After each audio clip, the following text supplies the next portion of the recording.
Assalamualaikum warahmatullahi wabarakatuh. Selamat pagi, salam sejahtera untuk kita semua. Salam merayu, salam untuk saudara semua yang ada di dalam maupun di luar negeri. Semoga sehat selalu. Untuk saudaraku yang baru menjalani sakit, mudah-mudahan beri kesembuhan lebih cepat. Dan yang bekerja mendapat rezeki yang banyak dan berkah. Amin. Suatu saat kita pernah melihat ya, tanaman yang kering dan layu. Nah, di sebelahnya atau di sisinya ada pohon besar ya, yang tumbuh subur dan hijau. Ya, itulah gambaran bahwa tetangga kita itu merasa panas karena tak bisa tumbuh setinggi itu. Namun lupa bahwa tanaman itu tumbuh waktu ya. Itu perlu ada pengurusan, ada perlu ya perawatan dan segala macam. Jadi kesuksesan di dunia sepak bola Indonesia itu benar-benar hadir dengan wajah baru yang kian memanaskan gengsi persepak bolaan Asia Tenggara.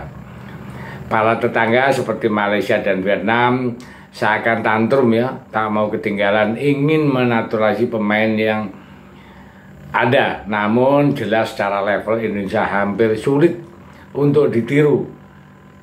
Dan lagi-lagi tetangga pada akhirnya hanya mendapatkan pemain yang nggak jelas, meski sudah belajar dari taktik Pak Erick Thohir ya. Jadi cara mencari pemain diaspora dan jika mau untung ya seperti itu. Tapi ya itu tadi, karena skillnya semuanya berbeda. Alamnya Indonesia juga berbeda dengan Vietnam dan Malaysia. Nah, dengan adanya banyak naturalisasi dan ngetren tinggi tentu saja akan untung ya, untung banyak dari sponsor ya. Tapi nggak semudah kayak Indonesia, apalagi bagi timnas ini sekarang keuntungan benar-benar lagi melejit ya. Pemasukan untuk mensupport punggawa Garuda dalam membuka jalan menuju Piala Dunia makin lancar. Setelah hasil dari sponsor swasta masuk, hasil penjualan jersey kali ini juga masuk, penjualan tiket juga tak kalah menambah pundi-pundi pendapatan PSSI. Dan inilah berbagai keuntungan Indonesia yang membuat para rival kepanasan hingga Bahrain pun sampai memohon. Di masa-masa sekarang timnas Indonesia sudah seperti pelaut yang berlayar melawan badai, berjuang keras melewati ombak besar dan akhirnya menemukan pulau yang penuh dengan harta karun yang melimpah, di mana setelah bertahun-tahun melewati era kegelapan akhirnya di bawah kepemimpinan Pak Erick Thohir tak tertandingi di antara ASEAN. Perlu diapresiasi, beliau memang sosok Ketua PSSI terbaik sepanjang masa. Kapan lagi kita punya seorang ketua yang sebegitu loyal dan begitu memang supervisi. Dan perlu digarisbawahi di sini Pak Erick Thohir pemimpin terbaik di PSSI dengan cara terobosan-terobosan yang telah sukses berhasil mengubah timnas Indonesia 90 derajat sampai 80 derajat. 180 maksudnya ya. Jadi perubahan sejak keberadaan beliau menjadi lebih fresh untuk menuju generasi emas. Skuad Garuda kini nggak hanya main di Asia Tenggara tapi juga tingkat Asia. Jadi makin kuat dari segi finansial ya, juga sudah bisa dikatakan oke ya. Untuk levelnya sudah di-upgrade. Tak hanya mengandalkan pemasukan dari pemerintah kan untuk biaya sekarang, dengan target ambisius terbang ke Piala Dunia, jelas dana yang diperlukan bakal lebih gede, segede sorotan timnas yang makin bersinar. Untungnya ada sosok Erick Thohir yang punya relasi besar dengan pihak-pihak swasta.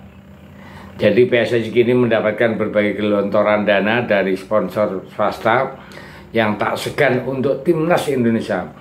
Mulai dari sponsor lokal layaknya jersey timnas yang disebut telah berhasil ya, sekitar 180 50 miliar dari pembagian hasil Expo, hingga kolaborasi dengan berbagai produk lokal lainnya. Tapi jangan lupa, seiring datangnya sorotan dari media-media internasional setelah datangnya Patrick, hingga para diaspora baru juga bukan tak mungkin bakal mengundang sponsor kelas dunia. Jadi sponsor asing itu perlahan mulai masuk.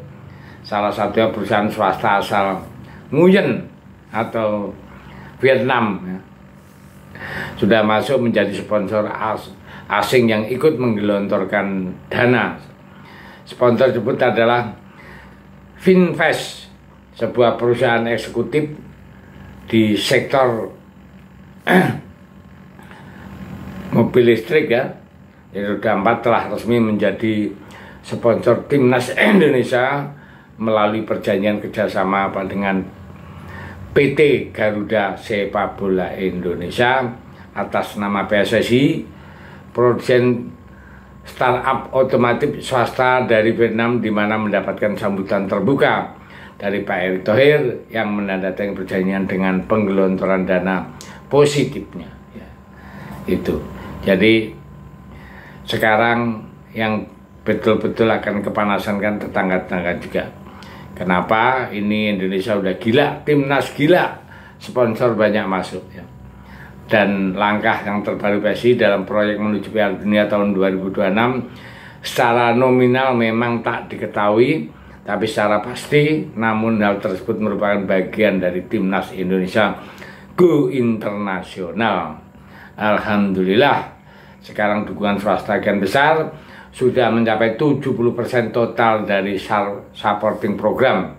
Jadi ya, satu-satunya hari ini itu yang dari luar adalah Finvest tadi. Jadi yang luar biasa, dia berani sekali ya untuk menggelontorkan dana, padahal di negaranya sendiri Nguyen itu kan ada timnas tadi tidak atau belum internasional, dari masih jauh. Makanya boro-boro dia langsung ke tim Indonesia yang diprediksi akan masuk Piala Dunia ya. Itulah gambaran timnas Indonesia sekarang, laris manis dari media, dari sponsor, semua mengerubung bagaikan gula dikeroyok oleh semut. Jadi kita sebagai fannya ikut bangga. Kalau yang dulu hari-hari dengarnya cuman PSSI nggak kuat bayar GBK gitu, itu kan bikin malu aja. Bagaimana memikir perkembangan kalau utangnya di mana-mana. Oke, saya pikir PSSI sekarang betul-betul sudah oke. Mudah-mudahan ini bisa berjalan dan lebih maju lagi. Terima kasih. Merdeka.